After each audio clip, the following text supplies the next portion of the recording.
Hi friends family kitchen हाउसे सकलके स्वागत जानिए आमी नंदिनी आज आपनादेर साथे शेयर करब 2-in-1 भ্যানিলা आइसक्रीम बाड़ीते खूब सहजेई किभाबे तैरी करे नेওয়া যায় आज सेटी आमी आपनादेर साथे शेयर करब।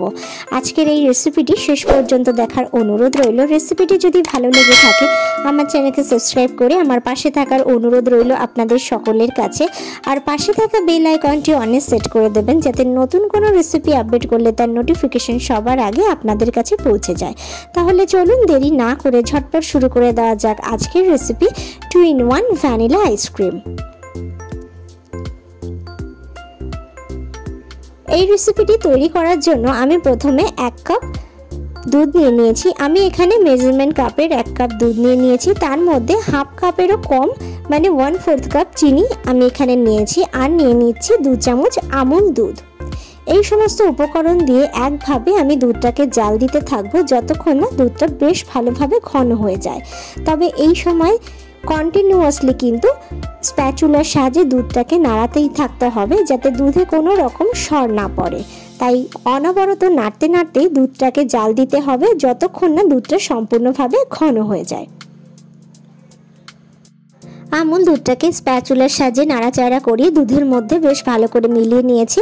এবার অনবরত গ্যাসের ফ্লেমটাকে বাড়িয়ে কমিয়ে নিজেদের সুবিধা মতো অ্যাডজাস্ট করে কিন্তু দুধটাকে জাল দিতে হবে আর অনবরত এইভাবে নাড়তে থাকতে হবে। দুধে যাতে কোনোভাবেই সর না পড়ে যায় সেদিকে কিন্তু অবশ্যই খেয়াল রাখতে হবে। এইভাবে জাল দিতে দিতে দেখুন একটা সময় কিন্তু দুধটা এরকম ঘন হয়ে আসবে। এটাকে বলা হয় কনডেন্স মিল্ক। আমরা কিন্তু বাড়িতে ঠিক এইভাবেই কনডেন্স মিল্ক তৈরি করে নিতে পারি। তো দেখুন হোমমেড কনডেন্স মিল্ক কিন্তু তৈরি হয়ে গেল। এবার আমি গ্যাসের ফ্লেমটাকে নিভিয়ে দিয়ে এটাকে একটু ঠান্ডা করে নেব যাতে এটা একদম ঠান্ডা হয়ে যায়। এটা কিন্তু গরম যাতে না থাকে সেদিকে অবশ্যই খেয়াল রাখতে হবে। অনবরত কিন্তু আমি এখনও নাড়াচাড়া করে যাচ্ছি। গ্যাসের ফ্লেমটা আমি অফ করে দিয়েছি। বেশ ভালো করে নাড়াচাড়া করে এটাকে আমি ঠান্ডা করে নেব। হোমমেড কনডেন্স মিল্ক কিন্তু তৈরি করা হয়ে গেছে। পরিমাণটা অবশ্যই খেয়াল রাখবেন আর মিষ্টিটা আপনার যে যেরকম খেতে পছন্দ করবেন আইসক্রিমে সেই অনুসারেই কিন্তু চিনিটা ব্যবহার করবেন।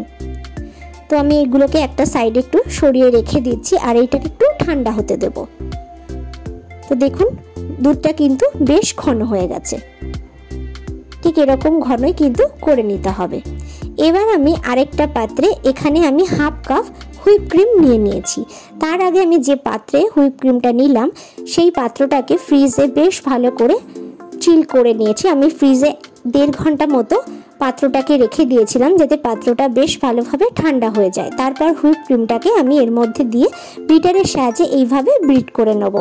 আমি এখানে আরেকটা কথা বলে রাখি, আমি এখানে ভ্যানিলা ফ্লেভার হুইপ ক্রিম ব্যবহার করেছি। তো সেই কারণে আমি এখানে বাইরে থেকে ভ্যানিলা এসেন্স ব্যবহার করছি না। আপনারা যদি নর্মাল হুইপ ক্রিম ব্যবহার করেন কোনো রকম ফ্লেভার ছাড়াই তো সেক্ষেত্রে এখানে ভ্যানিলা এসেন্স কিন্তু অ্যাড করতে হবে। আমি যেহেতু ভ্যানিলা ফ্লেভার আলা হুইপ ক্রিম ব্যবহার করেছি তো সেই কারণে আমি এখানে আলাদা করে কোনো রকম এসেন্স ব্যবহার করিনি।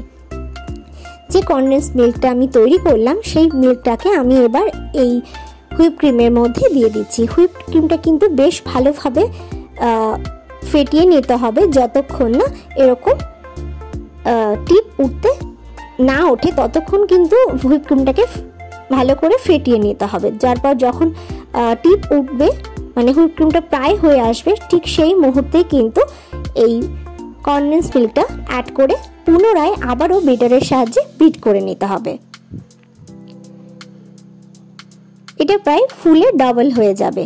তো দেখো কনডেন্স মিল্কটা অ্যাড করার পর আমি আবারও বেশ ভালো করে বিট করে নিয়েছি। স্প্যাচুলার সাহায্যে আবারও একটু নাড়াচাড়া করে ওপর নিচে মিলিয়ে নিচ্ছি।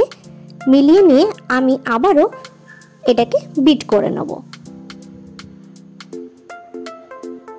এভাবে একটু নাড়াচাড়া করে মিশিয়ে নিতে হবে যাতে বেশ ভালো করে চারিদিকে এই বিটারটা যায় আর ভালোভাবে ফেটানো হয় সেদিকটা কিন্তু অবশ্যই খেয়াল রাখতে হবে।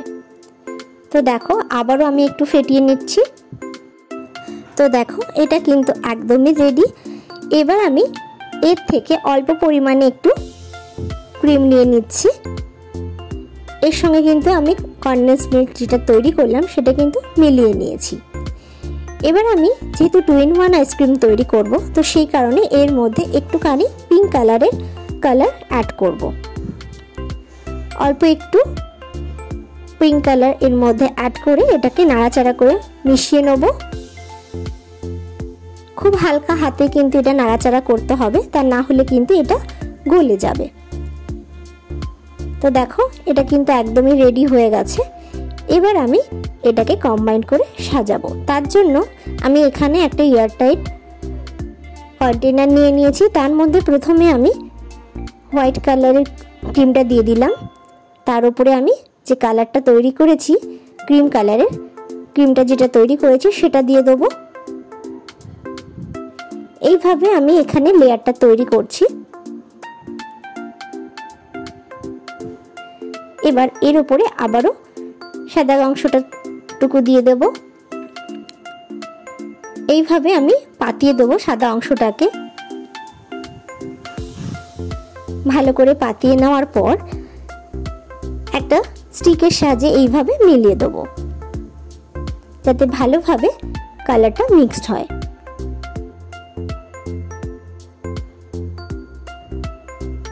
আপনারাও বাড়িতে এই আইসক্রিমটা ঠিক এইভাবে তৈরি করে দেখতে পারেন। আর এই হুইপ ক্রিম কিন্তু যে কোনো ভালো গ্রসারি শপে অথবা মুদিখানার দোকানেও কিন্তু পাওয়া যায়। আপনারা কিন্তু যে কোনো জায়গা থেকে এটা পারচেস করতে পারেন, অথবা অনলাইনে তো পেয়েই যাবেন। তো এইভাবে আমি একটু প্লেন করে দিচ্ছি। এবার আমি এটাকে ঢাকনা দিয়ে সারা রাত ফ্রিজে রেখে দেবো, ডিপ ফ্রিজে। তো ফিরে আসলাম পুরো সারা রাত রাখার পর। তো দেখো এটা কিন্তু একদমই তৈরি। আমার কাছে যেহেতু আইসক্রিমের স্পুন নেই, তো সেই ক্ষেত্রে আমি হাতার সাহায্যে আইসক্রিমটাকে কেটে আপনাদের দেখাচ্ছি। দেখুন খুব সুন্দর কিন্তু আইসক্রিমটা তৈরি হয়েছে। এবার আমি সার্ভ করছি।